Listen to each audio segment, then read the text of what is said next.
Hi all, July 26-ന് NEET 2024-ൻ്റെ revised rank ലിസ്റ്റൊക്കെ പബ്ലിഷ് ചെയ്തു. ഇനി ഓഗസ്റ്റ് 14-ന് നമ്മുടെ കൗൺസിലിങ്ങിൻ്റെ രജിസ്ട്രേഷനും ഓഗസ്റ്റ് 16 മുതൽ ഓപ്ഷൻ ഫില്ലിങ്ങും ഒക്കെ തുടങ്ങാൻ പോവാണ്. അപ്പം പലരും ഏത് കോളേജ് ചൂസ് ചെയ്യണം, ഫസ്റ്റ് ഓപ്ഷൻ ഏത് കോളേജ് കൊടുക്കണം, സെക്കൻഡ് ഓപ്ഷൻ ഏതാ, തേർഡ് ഓപ്ഷൻ ഏതാ, ഇങ്ങനെ ഭയങ്കര കൺഫ്യൂസ്ഡ് ആയിട്ട് ഇരിക്കുന്നുണ്ടാവും. കാരണം നമ്മുടെ ഓൾ ഇന്ത്യ റാങ്കിനനുസരിച്ച് നമുക്ക് കിട്ടാൻ പോകുന്നതിൽ ബെസ്റ്റ് കോളേജ് ഏതാണെന്ന് ചൂസ് ചെയ്യാൻ ഭയങ്കര ഡിഫിക്കൽട്ടീസ് തോന്നുന്നുണ്ടാവും. അപ്പം ഇന്നത്തെ ഈ ഒരു വീഡിയോയിൽ എയിംസിൽ ഒരുപാട് എയിംസ് ഉണ്ട്. എയിംസ് ഡൽഹി, ജോധ്പൂർ, ഭുവനേശ്വർ, ഋഷികേശ്, ഇങ്ങനെ ഒരുപാട് എയിംസ് ഉണ്ട്. അപ്പോൾ ഏകദേശം 20ഓളം എയിംസ് ഉണ്ട്. ഈ എയിംസിൻ്റെ ഒക്കെ കഴിഞ്ഞ വർഷത്തെ അതിൻ്റെ general, OBC, EWS, SC, ST കാറ്റഗറിയിലുള്ള ലാസ്റ്റ് 2023-ലെ കട്ട് ഓഫ് റാങ്കും അതുപോലെ തന്നെ NIRFൻ്റെ റാങ്കിങ്ങും ഒക്കെയാണ് ഞാൻ പറഞ്ഞുതരാൻ പോകുന്നത്. അപ്പം നിങ്ങൾക്ക് ഈ ഒരു പുറകിലുള്ള ഈ പിക്ചർ കാണുമ്പോൾ മനസ്സിലാവും, ഇത് നമ്മൾ NIRFൻ്റെ റാങ്കിങ്ങിൻ്റെ പുറത്താണ് നമ്മളിങ്ങനെ 1, 2, 3, 4 നമ്പേഴ്സ് ഇട്ടിട്ടുള്ളത്. നിങ്ങൾക്ക് കാണാൻ പറ്റും എയിംസ് ഡൽഹി NIRF റാങ്കിങ്ങിൽ ഫസ്റ്റ് വരുന്ന ഡൽഹിയിലുള്ള എയിംസ് ആണ്. എയിംസ് ഡൽഹിനെ പറ്റി നമുക്ക് ഒന്നും പറയാനില്ല. ഇപ്പോൾ ഒരു ജനറൽ കാറ്റഗറിയിൽ ഒരു ഓൾ ഇന്ത്യ റാങ്ക് 55-ൻ്റെ താഴെയൊക്കെ വരുന്ന ഓൾമോസ്റ്റ് എല്ലാ കുട്ടികൾക്കും എയിംസ് ഡൽഹി കിട്ടാറുണ്ട്. കഴിഞ്ഞ കുറേ വർഷങ്ങളുടെ ട്രെൻഡ് നോക്കുന്ന സമയത്ത് കഴിഞ്ഞ വർഷത്തെ ലാസ്റ്റത്തെ കട്ട് ഓഫ് റാങ്ക് വന്നിരുന്നത് റൗണ്ട് 1-ൽ 56 ആയിരുന്നു ജനറലിൽ കയറിയത്. OBC round 1 255, EWS round 1 223 and round 3 258. SC കാറ്റഗറിയിൽ റൗണ്ട് 1-ൽ 989 ആൻഡ് STയിൽ റൗണ്ട് 1-ൽ 1624. ഇതായിരുന്നു എയിംസ് ഡൽഹി NIRF റാങ്കിങ്ങിൽ 1 വരുന്ന രാജ്യത്തെ number 1 all India institute of medical science ആയിട്ടുള്ള എയിംസ് ഡൽഹിയുടെ ലാസ്റ്റ് ഇയറിലുള്ള കട്ട് ഓഫ് റാങ്ക് എന്ന് പറയുന്നത്.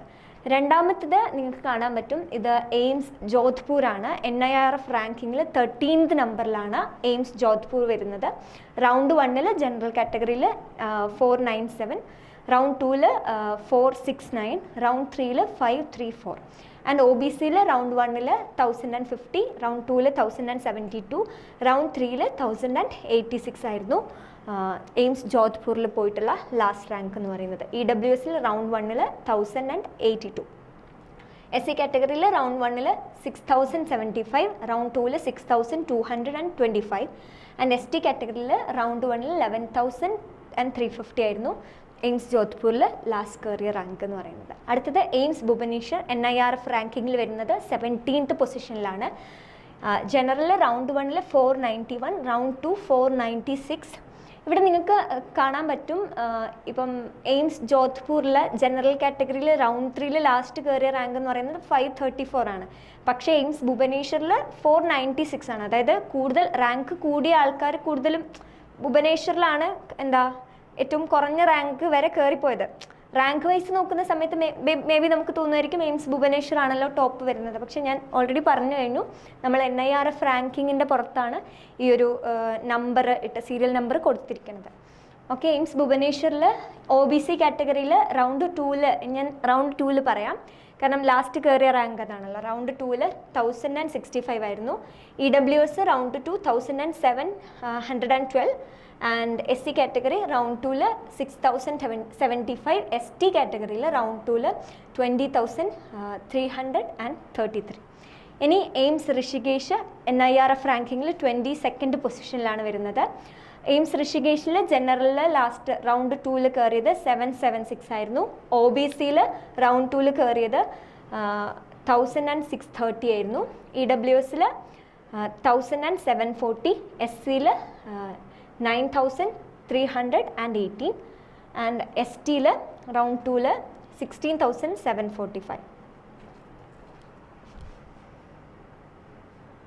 ഇനി നിങ്ങൾക്ക് കാണാം, ഞാൻ ടോപ്പ് 10 എയിംസ് വരെ ലാസ്റ്റ് റാങ്ക് വായിക്കാം, പിന്നെ ആ ഒരു സീരിയൽ നമ്പറിൽ വായിച്ചു പോകാം. ഓക്കെ, അടുത്തത് 5th നമ്പറിൽ വരുന്നത് എയിംസ് പാറ്റ്ന NIRF റാങ്കിങ് പ്രകാരം 27th റാങ്കിലാണ് വരുന്നത്.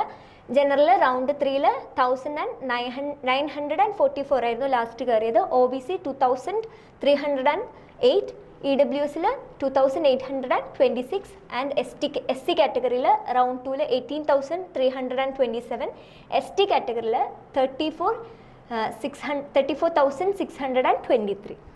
ഇനി എയിംസ് ഭോപ്പാൽ NIRF റാങ്കിങ് വരുന്നത് 38 ആണ്. ഇവിടെ നിങ്ങൾക്ക് കാണാം എയിംസ് പാറ്റ്നയിൽ NIRF റാങ്കിങ് 27 ആണ്. എന്നാൽ എയിംസ് ഭോപ്പാൽ NIRF റാങ്കിങ് പ്രകാരം 38 ആണ്. പക്ഷേ ടോപ്പേഴ്സ് കൂടുതലായിട്ട് ചൂസ് ചെയ്തത് കമ്പാരറ്റീവ്ലി നിങ്ങൾക്ക് കാണാൻ പറ്റും. ഇവിടെ റൗണ്ട് 3 ഏകദേശം 2000 അടുത്ത് വരെ പോയി. ബട്ട് ഇത് ഏകദേശം 600 അടുത്താണ് റൗണ്ട് 2 പോയിട്ടുള്ളത് ജനറൽ കാറ്റഗറിയിൽ. അപ്പോൾ ജനറൽ കാറ്റഗറിയിൽ 579, OBC 1,323, EWS 1,209, SC 5,087 and ST കാറ്റഗറിയിൽ 12,872. അടുത്തത് എയിംസ് റായ്പൂർ NIRF റാങ്കിങ് 39 ആണ്. എയിംസ് റായ്പൂരിൽ round 3 1,369 for general category. OBC കാറ്റഗറിയിൽ 2,022, EWSൽ 2,732, SC കാറ്റഗറിയിൽ റൗണ്ട് 1 11,503. പക്ഷേ റൗണ്ട് 3 6,748 ആയിരുന്നു പോയിണ്ടായിരുന്നത്. അതായത് റൗണ്ട് 3 നമ്മൾ റൗണ്ട് 1ഉം 2ലും ഒന്നും രജിസ്റ്റർ ചെയ്യാത്ത ആൾക്കാർക്കായിരുന്നു കഴിഞ്ഞ വർഷം റൗണ്ട് 3 കയറാൻ പറ്റുന്നുണ്ടായിരുന്നത്. പിന്നെ ST കാറ്റഗറിയിൽ റൗണ്ട് 1 26,011 ആയിരുന്നു പോയിണ്ടായിരുന്നത്. പിന്നെ AIIMS Mangalagiri and AIIMS Guwahati, ഇവിടുത്തെയൊക്കെ ലാസ്റ്റ് റാങ്ക് ഡീറ്റെയിൽസ് നിങ്ങൾക്ക് ഇവിടെ കാണാൻ പറ്റും.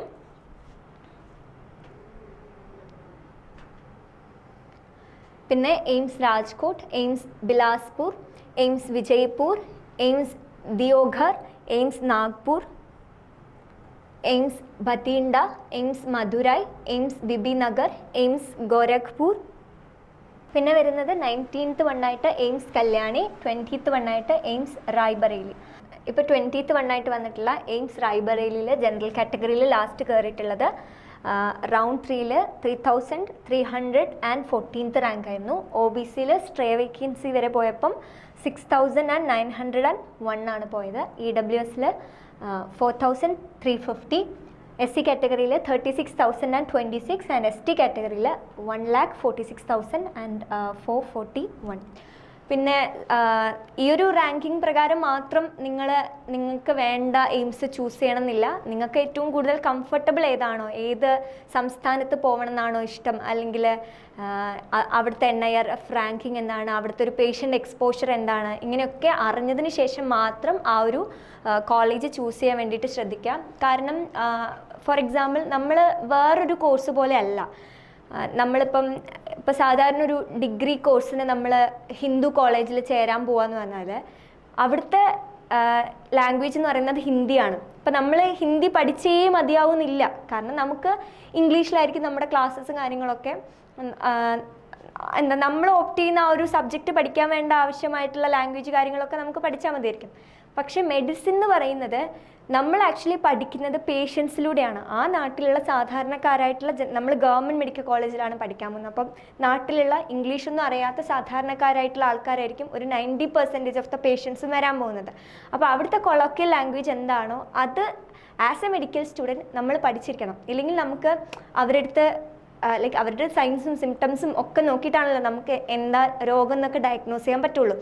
അപ്പം ഫോറിൻ MBBS സ്റ്റുഡൻറ്റ് അവർ ഏത് മെഡിക്കൽ കോളേജിലാണോ പഠിക്കുന്നത് ആ നാട്ടിലുള്ള ആൾക്കാർ പറയുന്ന ലാംഗ്വേജ് അവരെന്തായാലും പഠിച്ചിരിക്കണം. ഇല്ലെങ്കിൽ ഭയങ്കര ബുദ്ധിമുട്ടായിരിക്കും. ഫൈനൽ ഇയർ ഒക്കെ ആവുന്ന സമയത്ത്, എസ്പെഷ്യലി ഹൗസ് സർജനൊക്കെ ആവുന്ന സമയത്ത് ഭയങ്കര ബുദ്ധിമുട്ടായിരിക്കും.